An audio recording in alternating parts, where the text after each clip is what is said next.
Hey, if your dog is hyper and jumps on people when they walk in your home, then stick around because this video is for you guys. Okay, puppy parents, in today's video, I'm going to teach you how to get your dog to be calm when people walk in your home. And not just when they walk in, but after they walk in, once you've gotten settled. We need to be able to touch the dog, pet the dog, interact with the dog without him jumping. It's pretty easy to create this behavior, but it's even easier to stop it. All you got to do is know what to do, right? I'm going to teach you guys what to do in this video.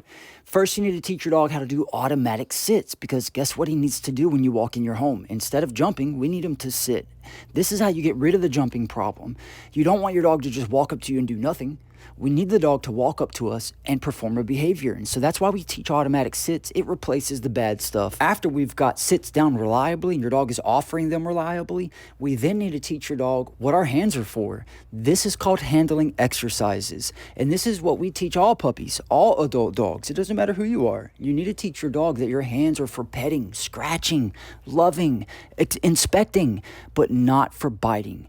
Not for jumping, not for playing. They are not for roughhousing. So that brings me to the management part of this, guys.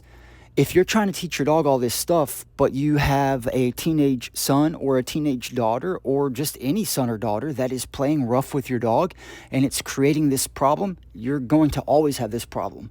You need to first go through and make sure that everybody's on the same page and everyone is interacting with the dog the same way.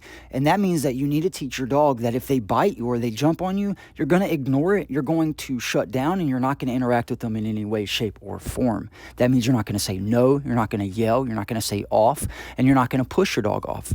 You need to teach your dog that the jumping and the biting behaviors, they have no consequence. Dogs learn through consequences. It's called operant conditioning, and this is how your dog primarily learns. So once you've done the automatic sits, then you need to teach your dog this behavior. This is handling. You're going to take your hands and you're going to rub it down your dog's back and you're going to click and treat. You're going to take your hand and rub it down your dog's leg, click and treat.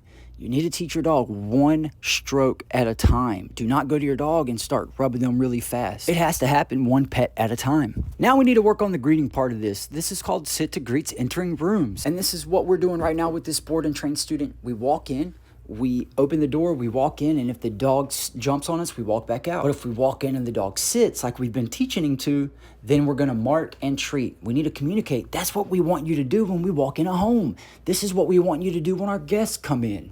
Okay, now you need to practice these sit to greets exercises at least 30 times every day for the next 3 weeks to get rid of the jumping behavior. Okay, guys, if you need help training your puppies or teaching your dogs not to jump, click the link in our bio or head to bestbuddydogtrainer.com and fill out one of our contact forms.